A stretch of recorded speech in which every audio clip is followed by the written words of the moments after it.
Hi అండి. ఈరోజు వేడి వేడి పకోడీ ఎలా చేసుకోవాలో చూద్దాం.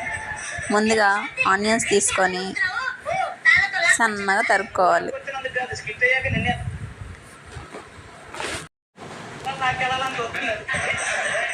ఇలా సన్నగా తరుక్కున్న ఉల్లిపాయలు బాగా కలపాలి. అన్ని విడిపోయేలాగా నీట్గా కలుపుకొని శనగపిండి పావు కేజీలో సగం వేయండి. కారం, జీలకర్ర, పసుపు, ఉప్పు వేసి మంచిగా కలిపేయండి. అన్నీ మిక్స్ అయ్యేటట్టు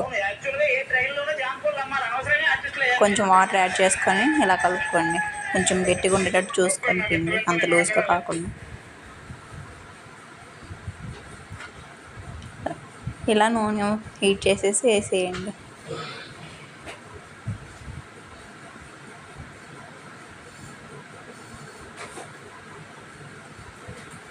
మంచిగా రెండు వైపులు తిప్పుకుంటూ మంచిగా కాల్చేయండి. గోల్డెన్ బ్రౌన్ కలర్ వచ్చేదాకా కాల్చేసి తీసేసుకోండి.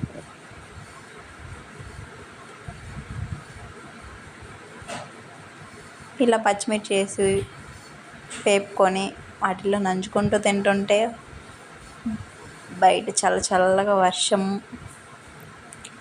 వేడి వేడి పకోడీ, ఆహా అదిరిపోయింది అనుకోండి. మీరు కూడా ట్రై చేసి అలా ఉన్న కామెంట్